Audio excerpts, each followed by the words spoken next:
नमस्कार, मैं प्रिया। आज है 14 जून। खबरों की तरफ बढ़ने से पहले एक नजर सुर्खियों पर। अब आसानी से ऑनलाइन बुक करा सकेंगे राजगीर जू सफारी का टिकट। बिहार के सभी जिलों में नए औद्योगिक क्षेत्र बनाएगी सरकार।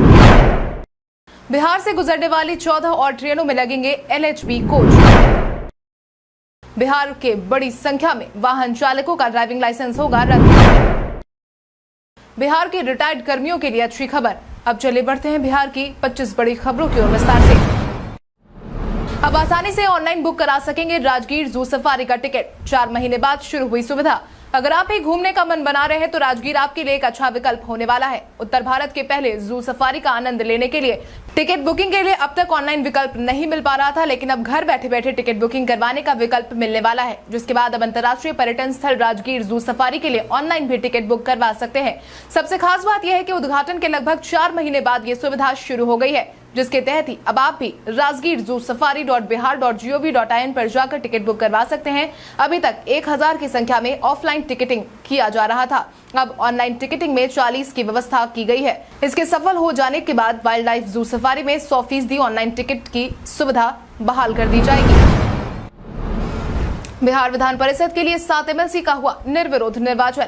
बिहार विधान परिषद की 7 सीटों के लिए सभी उम्मीदवारों का चयन बीते दिन निर्विरोध हो गया है। बीते दिन सभी नवनिर्वाचित 7 MLC को उनके प्रमाण पत्र सौंप दिए गए हैं। उम्मीदवारों के नाम वापसी की अंतिम तारीख भी सोमवार की ही थी, मगर किसी भी उम्मीदवार ने अपने नाम को वापस नहीं लिया, जिसके बाद ही सभी का चयन निर्विरोध हो गया है। सभी 7 उम्मीदवारों को निर्वाचन का प्रमाण पत्र सौंप दिया गया, जिसके तहत ही राजद की तरफ से अशोक कुमार पांडे, मुन्नी रजक और कारी सोहेब, जबकि जदयू के 2 उम्मीदवार आफाक अहमद खान और रविंद्र प्रसाद सिंह और भाजपा की तरफ से हरी सहनी और अनिल शर्मा का निर्वाचन हुआ है। इन सदस्यों का कार्यकाल 22 जुलाई से अगले 6 साल के लिए मान्य होगा। भारतीय सेना मुख्यालय दक्षिणी कमान सैन्य अस्पताल चेन्नई ने निकाली रिक्तियां। भारतीय सेना मुख्यालय दक्षिणी कमान सैन्य अस्पताल चेन्नई ने ट्रेड्समैन धोबी के कुल मिलाकर 65 पद पर आवेदन की मांग की है। इन पदों के लिए शैक्षणिक योग्यता की बात करें तो अभ्यर्थियों के पास 10वीं कक्षा प्रासंगिक ट्रेड में ITI में डिग्री होना अनिवार्य है। इच्छुक और योग्य उम्मीदवार अंतिम तारीख 25 जुलाई 2022 तक आधिकारिक वेबसाइट joinindianarmy.nic.in पर जाकर आवेदन भर सकते हैं। इसके साथ ही आप इन पदों से जुड़ी तमाम जानकारी नीचे डिस्क्रिप्शन बॉक्स में दिए गए URL से जाकर ले सकते हैं। अब महानगरों में भी मिलेगी जीविका की शाही लीची। जीविका की शाही लीची अब महानगरों में भी मिलने वाली है, क्योंकि लीची रेल सेवा के साथ एयर कार्गो सेवा द्वारा भी देश के विभिन्न हिस्सों में भेजी जा रही है। इसको लेकर कंपनी की तरफ से मुजफ्फरपुर जिले के मीनापुर, बोचहा, मुसहरी आदि प्रखंडों में लीची की मार्केटिंग की जा रही है। इस साल कंपनी की तरफ से अब तक 30 टन से ज्यादा लीची का उत्पादन और बिक्री की जा चुकी है। जीविका की लीची देश के सभी बड़े शहर अहमदाबाद, बेंगलुरु, नई दिल्ली, पुणे, मुंबई, चेन्नई और हैदराबाद में बिक्री के लिए उपलब्ध है। एयर कार्गो तक ले जाने के लिए फलों का तापमान बनाए रखने के लिए नेचर फ्रेश बैग्स का इस्तेमाल किया जा रहा है। अब तक पटना समेत अन्य राज्यों के लिए 30 टन शाही लीची का उत्पादन जीविका दीदियों की मदद से हो चुका है। बिहार में बढ़ते कोरोना संक्रमण को देखते हुए बंद हुआ बायोमेट्रिक हाजिरी। बिहार में कोरोना के मामलों में उतार चढ़ाव देखने को मिल रहा है।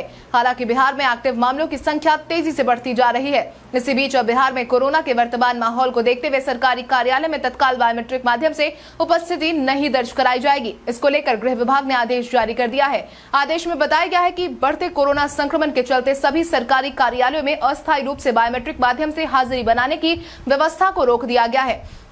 गृह विभाग के अपर मुख्य सचिव चैतन्य प्रसाद ने इस बात की जानकारी दी। साथ ही उन्होंने बताया कि बिहार में बढ़ रहे कोविड संक्रमण की वजह से सभी सरकारी कार्यालयों को आदेश जारी किया गया है कि अगले 2 सप्ताह तक AEBAS और BBAS के माध्यम से पदाधिकारी और कर्मचारियों को उपस्थिति दर्ज नहीं कराए। PMCH से पटना एम्स पहुंचना होगा आसान। बिहार के 2 बड़े अस्पतालों के बीच की दूरी को जल्द ही कम करने के लिए पहल शुरू होने वाली है। लोकनायक गंगा पथ को विभिन्न सड़कों से जोड़ने का काम जल्द ही पूरा होने वाला है। सबसे खास बात यह है कि इस पथ के बन जाने के बाद अस्पताल की दूरी महज 20 मिनट में तय होने वाली है। आपकी जानकारी के लिए आपको बता दें कि बिहार में पिछले कुछ सालों से सड़क निर्माण में काफी तेजी आई है। नीतीश सरकार के सत्ता में आने के बाद से ही ग्रामीण सड़कों को दुरुस्त करने का काम किया जा रहा है। इसके बाद ही लिंक रोड पर भी ध्यान देने का काम होगा, जिसके बाद ही सरकार का पूरा ध्यान ज्यादा लागत वाली बड़ी सड़क निर्माण परियोजनाओं पर है। ज्ञात हो, पटना का मरीन ड्राइव यानी लोकनायक गंगा पथ मरीजों के लिए वरदान साबित होगा। जनता दरबार में सीएम नीतीश ने सुनी इतने लोगों की फरियाद। जनता के दरबार में मुख्यमंत्री कार्यक्रम में शामिल हुए माननीय मुख्यमंत्री नीतीश कुमार ने 129 लोगों की समस्याएं सुनी। अधिकारियों को दिए आवश्यक दिशा निर्देश में भी उन्होंने कई बातें कही। जून महीने में दूसरे सोमवार को नीतीश कुमार मुख्यमंत्री के जनता दरबार में हाजिर होकर जन शिकायत सुनते देखे गए। सीएम नीतीश फरियादियों की शिकायत पर अधिकारियों को आवश्यक निर्देश भी दे चुके हैं। समाज कल्याण विभाग में सेविका सहायिका बहाली में शिकायत सुन मुख्यमंत्री तल्ख हो गए। तुरंत समाज कल्याण के सचिव को फोन लगाकर कहा कि इस मामले को देखिए। इसी दौरान सेविका बहाली में गड़बड़ी की शिकायत मिलने पर मुख्यमंत्री ने समाज कल्याण विभाग के प्रधान सचिव को फोन लगाकर कहा कि इस मामले में फिर से शिकायत मिल रही है। बिहार के सभी जिलों में नए औद्योगिक क्षेत्र बनाएगी सरकार। बिहार के सभी जिलों में नए औद्योगिक क्षेत्र स्थापित करने के लिए सरकार ने तैयारियों को शुरू कर दिया है। सरकार के हालिया प्रयासों के बाद राज्य में उद्योग स्थापित करने की चाहत रखने वालों की संख्या बढ़ी है। राज्य में नए औद्योगिक क्षेत्र स्थापित करने का काम लंबे अरसे से नहीं हुआ। जो औद्योगिक क्षेत्र पहले से अधिसूचित किए गए हैं, वहां अब नए उद्योग को आवंटित करने के लिए जगह नहीं बची। इस क्रम में सभी जिलाधिकारियों को विभाग ने पत्र लिखा है। इसके तहत न्यूनतम 25 एकड़ जमीन का अधिग्रहण होना है। स्कूल टाइमिंग को लेकर जारी हुआ नया आदेश। बिहार की राजधानी पटना में इन दिनों गर्मी की मार देखने को मिल रही है। हालांकि गर्मी के असर के बीच अब 15 जून से सभी स्कूल खोलने वाले हैं, यानी कि बुधवार से बच्चों की गूंज स्कूल परिसर में एक बार फिर से सुनने को मिलने वाली है। जिसको देखते हुए अब पटना के जिला शिक्षा पदाधिकारी ने प्राथमिक विद्यालयों से लेकर उच्च माध्यमिक विद्यालय को 15 से 30 जून तक सुबह की पाली में संचालित करने का आदेश जारी किया है। पटना के जिला शिक्षा पदाधिकारी अमित कुमार ने इस संबंध में आदेश जारी किए हैं। ऐसे में सभी विद्यालय 15 जून से 30 जून तक सुबह के 6:30 से 10:45 तक संचालित किए जाएंगे। पटना के डीईओ ने अपने आदेश में कहा है कि प्राथमिक विद्यालयों में मध्याह्न भोजन छुट्टी के बाद यानी 10:45 पर होगा। वैशाली के बावन पोखर मंदिर में आपको देखने को मिलेगा बहुत कुछ खास। बावन पोखर के उत्तरी छोर पर बना है पालकालीन बावन पोखर मंदिर। इसमें हिंदू देवी देवताओं की प्रतिमाएं स्थापित है। साथ ही इस पोखर के बीच में एक जैन मंदिर भी बना है। इस मंदिर में स्थापित भगवान महावीर की मूर्ति इसी पोखर में खुदाई के दौरान निकली थी। साथ ही बावन पोखर मंदिर में रखी गई हिंदू देवी देवताओं की कई तस्वीरें भी इस पोखर की खुदाई के दौरान बरामद हुई थी। बिहार झारखंड में महिलाओं से ज्यादा लंबी जिंदगी जीते हैं पुरुष। महिलाएं पुरुषों से ज्यादा जीती हैं या पुरुष महिलाओं से ज्यादा, ये हमेशा से ही चर्चा का विषय रहा है। लेकिन अब बिहार झारखंड में महिलाओं से ज्यादा पुरुषों के जीने की खबर सामने आई है। सैंपल रजिस्ट्रेशन सिस्टम की तरफ से जारी किए गए आंकड़ों के अनुसार भारतीयों की औसत आयु बढ़कर 69.7 वर्ष हो गई है, जो 10 साल पहले करीब 67 साल थी। वहीं बिहार और झारखंड को लेकर जारी आंकड़ों में कहा गया है कि दोनों राज्यों में महिलाओं की तुलना में पुरुषों की आयु अधिक लंबी है। बिहार झारखंड में जहां महिलाओं की औसत आयु 68.8 वर्ष है, वहीं पुरुषों की औसत आयु 70.2 वर्ष है। वहीं शिशु मृत्यु दर के मामले में मध्य प्रदेश पहले पायदान पर है। 9वीं कक्षा में नामांकन को लेकर चलेगा अभियान। बिहार के सभी सरकारी स्कूलों में 9वीं कक्षा में नामांकन को लेकर विशेष अभियान चलने वाला है। शिक्षा मंत्री विजय कुमार चौधरी की तरफ से साझा की गई जानकारी के अनुसार बिहार के सभी 9,360 माध्यमिक और उच्च माध्यमिक विद्यालयों में कक्षा 9वीं में नामांकन के लिए 1 से 15 जुलाई तक प्रवेशोत्सव अभियान चलाया जाएगा। 8वीं उत्तीर्ण करने वाले सभी बच्चों का नामांकन 9वीं कक्षा में सुनिश्चित किया जाएगा। शिक्षा मंत्री विजय कुमार चौधरी के निर्देश पर विभाग के अपर मुख्य सचिव दीपक कुमार सिंह ने संबंधित विद्यालयों से प्रवेशोत्सव मनाने की तैयारी कराने का आदेश सभी जिला शिक्षा पदाधिकारियों को दे दिया है। साथ ही शिक्षक बच्चे को विद्यालय में भेजने के लिए उनके अभिभावक से आग्रह करेंगे, बच्चे को भी प्रेरित करेंगे। ये व्यवस्था तत्काल प्रभाव से राज्य के करीब 80,000 विद्यालयों में लागू की गई है। बिहार में मानसून ने दी दस्तक। बिहार में मानसून की आखिरकार एंट्री हो गई है। बीते दिन बिहार के कई जिलों में मानसून ने दस्तक दे दी है। बिहार के किशनगंज, अररिया, पूर्णिया और सुपौल में भारी बारिश दर्ज की गई। दक्षिण पश्चिम मानसून का आगमन बिहार में अब हो गया है, जिसके बाद ही अब मौसम विभाग ने 15 से 17 जून के दौरान राज्य के अन्य जिलों में भी तेज आंधी और बारिश की संभावना जताई है। जून 2022 के दौरान तलहटी वाले जिलों में सामान्य या सामान्य से अधिक बारिश होने की संभावना है। मौसम विज्ञान केंद्र ने इस बात की जानकारी दी। साथ ही ये साफ किया है कि अगले 4 से 5 दिनों के दौरान बिहार के कुछ और हिस्सों में मानसून के आगे बढ़ने के लिए स्थितियां अनुकूल है। बिहार से गुजरने वाली 14 और ट्रेनों में लगेंगे एलएचबी कोच। यात्रीगण कृपया ध्यान दें, बिहार से गुजरने वाली 14 ट्रेनों में एलएचबी यानी कि लिंक हाफमैन बुश कोच लगाने का फैसला हुआ है।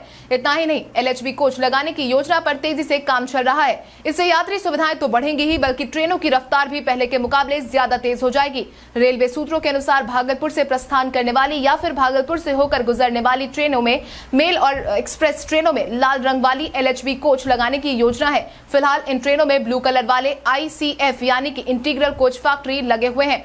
खबर के अनुसार भागलपुर दानापुर इंटरसिटी एक्सप्रेस, वनांचल express, Jamalpur express, Farakka express आदि में श्रावणी मेला शुरू होने से पहले एलएचबी कोच लगा दिए जाएंगे। बिहार में बड़ी संख्या में वाहन चालकों का ड्राइविंग लाइसेंस होगा रद्द। लापरवाही और बेखौफ होकर वाहन चलाने वालों को सावधान होने की जरूरत है, क्योंकि बिना सोचे समझे वाहन चलाने वाले 20 चालकों का ड्राइविंग लाइसेंस रद्द कर दिया जाएगा। गांधी मैदान यातायात थाने की पुलिस ने इस आरोपित चालकों को नाम जिला परिवहन पदाधिकारी के पास भेज दिया है। यातायात पुलिस के आंकड़ों के मुताबिक इस वर्ष गत 4 महीने में पटना में कुल 117 सड़क दुर्घटनाएं हुई। वहीं आपकी जानकारी के लिए आपको ये बता दें कि लापरवाही सिद्ध होने पर यातायात पुलिस ने इनमें से ही 20 चालकों का ड्राइविंग लाइसेंस रद्द करने की संस्तुति जिला परिवहन पदाधिकारी से कर दी है। बिहार हेडमास्टर भर्ती परीक्षा की आंसर की हुई जारी। बिहार लोक सेवा आयोग ने बीते दिन हेडमास्टर भर्ती परीक्षा की आंसर की जारी कर दी। जिन अभ्यर्थियों ने बीपीएससी हेडमास्टर परीक्षा में भाग लिया है वो बीपीएससी की वेबसाइट bpsc.bih.nic.in पर जाकर अपनी आंसर की चेक कर सकते हैं। इतना ही नहीं, पूछे गए प्रश्नों या फिर उनके उत्तर पर कोई आपत्ति हो तो वो निर्धारित शुल्क के साथ 22 जून 2022 तक आवेदन कर सकते हैं। आपकी जानकारी के लिए आपको बता दें कि बीपीएससी हेडमास्टर भर्ती परीक्षा का आयोजन 31 मई को दोपहर 12 बजे से 2 बजे तक किया गया था। इस परीक्षा राज्य के उच्च माध्यमिक विद्यालयों में हेडमास्टर यानी प्रधानाध्यापक के 6421 पदों पर भर्ती होगी। बिहार के रिटायर्ड कर्मियों के लिए अच्छी खबर। बिहार के सभी रिटायर्ड कर्मियों के लिए अच्छी खबर सामने आई है। सरकार की नई पहल के अनुसार राज्य के सरकारी कर्मचारी पदाधिकारियों को सेवा समाप्त होने के बाद सेवांत लाभ के लिए विभाग के चक्कर नहीं लगाने पड़ेंगे। आपकी जानकारी के लिए आपको बता दें कि मुख्य सचिव ने हाल के दिनों में एक समीक्षा में सेवांत लाभ से जुड़े मामलों को समय सीमा से निपटने के आदेश सभी विभागों के अपर मुख्य सचिव, प्रधान सचिव, सचिव को दिए थे। निर्देश के आलोक में अब सभी विभागों के स्तर पर इस संबंध में दिशा निर्देश जारी किया गया है। आदेश मुख्यालय से लेकर जिला स्तर तक भेज दिए गए हैं, जिसके तहत अब सेवानिवृत्त होने वाले अफसर कर्मी का ब्यौरा विभाग को हर हाल में महीने की 10 तारीख तक भेजना होगा। प्रारूप में 5 वर्ष का ब्यौरा देना होगा। आज बिहारी पहचान में हम बात करेंगे शेखर सुमन की। शेखर सुमन एक भारतीय अभिनेता, एंकर, निर्माता, निर्देशक और गायक है। शेखर सुमन ने 4 मई 1983 को अलका सुमन से शादी की और उनका एक बेटा अध्ययन सुमन है जो बॉलीवुड फिल्म अभिनेता है। एक बड़े बेटे आयुष की 11 साल की उम्र में दिल की बीमारी से मौत हो गई थी। सुमन ने रेखा के साथ उत्सव के साथ फिल्मों में शुरुआत की थी। शशि कपूर द्वारा निर्मित और गिरीश कर्नाड द्वारा निर्देशित उन्होंने मानव हत्या, नाचे मयूरी, संसार, अनुभव, त्रिदेव, पति परमेश्वर और रणभूमि सहित लगभग 35 फिल्मों में काम किया है। टेलीविजन में उन्होंने किरण जुनेजा के साथ वाह जनाब में अभिनय किया। उनके टेलीविजन करियर में देख भाई देख, रिपोर्टर, कभी इधर कभी उधर, छोटे बाबू, अंदाज, अमर प्रेम, विलायती बाबू, मूवर्स इन शेकर्स, सिंपली शेखर और कैरी ऑन शेखर जैसे शोज भी शामिल है। पटना में डेटा एंट्री ऑपरेटर अभ्यर्थियों पर लाठीचार्ज। बिहार की राजधानी पटना के बेल्ट्रॉन ऑफिस में डेटा एंट्री ऑपरेटर अभ्यर्थियों पर बीते दिन पुलिस ने लाठीचार्ज कर दिया। इस दौरान सैकड़ों की संख्या में प्रदर्शन कर रहे अभ्यर्थियों को पुलिस ने खदेड़ दिया। दरअसल बेल्ट्रॉन के माध्यम से बिहार में सरकारी कार्यालय में डेटा एंट्री ऑपरेटर का नियोजन किया जा रहा है। 2019 में हुई परीक्षा में उत्तीर्ण हुए सैकड़ों की तादाद में अभ्यर्थी अपनी ज्वाइनिंग की मांग को लेकर बेल्ट्रॉन ऑफिस पहुंचे हुए थे। बेल्ट्रॉन ऑफिस का गेट बंद कर दिया गया और अभ्यर्थियों को दौड़ा दौड़ा कर हिरासत में लिया गया। आपको बता दें कि पटना के बेल्ट्रॉन ऑफिस में डेटा एंट्री ऑपरेटर अभ्यर्थियों ने नियुक्ति की मांग को लेकर घंटों हंगामा किया था। 15 जून से पीपा पुल पर वाहनों का परिचालन होगा बंद। गंगा नदी में जल स्तर में बढ़ोतरी को देखते हुए पीपा पुल पर वाहनों का परिचालन 15 जून से बंद किया जाएगा। 15 जून के बाद इस पुल का वाहन चलाने वालों पर कार्रवाई की जाएगी। इसकी जानकारी बिहार राज्य पुल निर्माण निगम लिमिटेड पटना ने दी है। बिहार राज्य पुल निर्माण निगम लिमिटेड कार्य प्रमंडल पटना 1 से मिली सूचना के अनुसार मानसून के आगमन और गंगा नदी के जल स्तर में बढ़ोतरी होने की संभावनाओं को देखते हुए पटना एवं वैशाली जिला अंतर्गत गंगा नदी पर कच्ची दरगाह रुस्तमपुर के बीच पीपा पुल और ग्यासपुर कालादियारा के बीच में पीपा पुल और सारण जिला अंतर्गत दानापुर पानापुर के बीच में पीपा पुल पर यातायात परिचालन 15 जून से बंद कर दी जाएगी। इस आदेश के उल्लंघन पर कार्रवाई तय है। मॉनसून सत्र में 2 विभागों की अनदेखी। बिहार विधानमंडल का मॉनसून सत्र 24 जून से शुरू होने वाला है। ये 30 जून तक चलेगा। विधानसभा और विधान परिषद के सत्रों में खास ये है कि दोनों में एक एक बड़ा विभाग गायब है, यानी इससे जुड़े सवाल जवाब नहीं हो सकेंगे। विधानसभा में एजेंडे में स्वास्थ्य विभाग नहीं है तो विधान परिषद के एजेंडे में शिक्षा विभाग मॉनसून सत्र में गायब है। विधानसभा और विधान परिषद के सत्रों से खास यह है कि दोनों में से एक एक बड़ा विभाग ही गायब कर दिया गया है, यानी इससे जुड़े सवाल जवाब अब आपको नहीं देखने को मिलेंगे। विधानसभा में एजेंडा में स्वास्थ्य विभाग मिसिंग है और इसी हिसाब से मॉनसून सत्र का आयोजन किया जा रहा है। नुपुर शर्मा मामले में सीएम नीतीश ने तोड़ी चुप्पी। देश में नुपुर शर्मा के विवादित बयान को लेकर मुस्लिम संगठनों की तरफ से विरोध प्रदर्शन किया जा रहा है। वहीं कई संगठनों की तरफ से नुपुर शर्मा का भी समर्थन किया जा रहा है। इन सबके बीच अब इस मामले को लेकर सीएम नीतीश ने अपनी चुप्पी तोड़ी है, जिसके तहत उन्होंने कहा कि ये बेवजह का बखेड़ा है। जनता दरबार के बाद मीडिया से बातचीत के दौरान मुख्यमंत्री ने कहा कि उन्होंने विवादित बयान दिया, जिसके बाद तत्काल पार्टी ने कार्रवाई की, यहाँ तक कि उनके खिलाफ केस भी दर्ज किया गया। तो मुझे नहीं लगता कि इसके बाद इस मुद्दे को और बढ़ाने की जरूरत थी। मुख्यमंत्री ने विरोध जताने वालों की हरकत पर आश्चर्य जाहिर करते हुए कहा, जब कानून अपना कर रही है तो उसके बाद भी बवाल बढ़ाने की जरूरत नहीं है। मुझे लगता है कि कुछ लोगों की आदत होती है कि जानबूझकर झगड़ा करना ही चाहते हैं। भारत के इतिहास में आज की तारीख कई कारणों से दर्ज। कांग्रेस कार्य समिति ने 1947 भारत विभाजन के लिए माउंटबेटन योजना के प्रस्ताव स्वीकृति को अखिल भारतीय कांग्रेस समिति के समक्ष रखा। डॉक्टर सीवी रमन को क्रेमलिन में लेनिन शांति पुरस्कार 1958 को प्रदान किया गया। नेपाल के पूर्व नरेश ज्ञानेंद्र ने 2008 में नारायण हिती महल खाली किया। विशाखापट्टनम में 2012 को भारतीय इस्पात संयंत्र में हुए हमले में 11 लोगों की जान गई और 16 घायल हो गए। महाराष्ट्र नवनिर्माण सेना के संस्थापक और अध्यक्ष राज ठाकरे का जन्म 1968 में हुआ। सिखों के छठे गुरु हरगोविंद सिंह का जन्म 1595 में हुआ। हिंदी फिल्म अभिनेता एवं दूरदर्शन कलाकार शेखर सुमन का जन्म 1960 में हुआ। रुद्र वीणा वादक असद अली खान का निधन 2011 में हुआ। आईसीसी की ओडीआई रैंकिंग में पाकिस्तान ने भारत को पीछे छोड़ा। आईसीसी वनडे टीम की नई रैंकिंग जारी हो गई है। इसमें पाकिस्तान की टीम ने भारतीय टीम को पीछे कर दिया है। पाक टीम ने रैंकिंग में चौथा स्थान हासिल किया। इससे भारतीय टीम को 5वां स्थान मिला है। आईसीसी की ताजा रैंकिंग में न्यूजीलैंड की टीम पहले स्थान पर है, दूसरे नंबर पर इंग्लैंड और तीसरे स्थान पर ऑस्ट्रेलिया है। न्यूजीलैंड ने 125 रेटिंग अंक के साथ पहला स्थान हासिल किया, जबकि इंग्लैंड की टीम ने 124 अंक और ऑस्ट्रेलिया ने 107 अंक लेकर क्रमशः दूसरे और तीसरे स्थान हासिल किए हैं। पाकिस्तान ऑस्ट्रेलिया में 1 अंक कम 106 के साथ चौथे स्थान पर है, जबकि भारतीय टीम 105 अंक लेकर 5वें नंबर पर है। इंसान की तरह सोच सकता है गूगल का एआई चैटबॉट। आर्टिफिशियल इंटेलिजेंस के कारण गूगल ने एक इंजीनियर की नौकरी खतरे में डाल दी है। ब्लूमबर्ग की रिपोर्ट के अनुसार गूगल ने अपने आर्टिफिशियल इंटेलिजेंस डेवलपमेंट टीम के एक सॉफ्टवेयर इंजीनियर ब्लेक लोमोइन को सस्पेंड कर दिया।